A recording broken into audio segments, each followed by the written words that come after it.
रविवारपासून पवित्र रमजान पर्वास प्रारंभ झाला।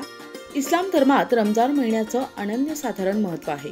या धार्मिक महिन्यात ईश्वरी सेवा केल्यास मनशांती मिळते अशी भावना आणि श्रद्धा आहे। या पार्श्वभूमीवर 3 वर्षाच्या अनेझा अझहर पठाण या चिमुकलीनं तिसरा वाढदिवस साजरा करताना पहिलाच रोजा ठेवला होता।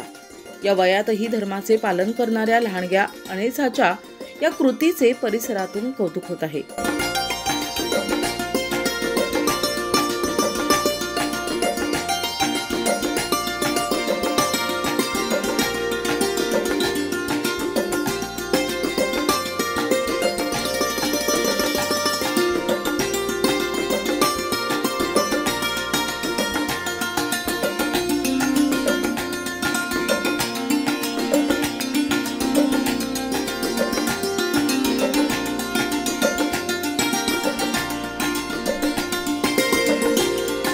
दिशा न्यूज ब्युरो, नाशिक।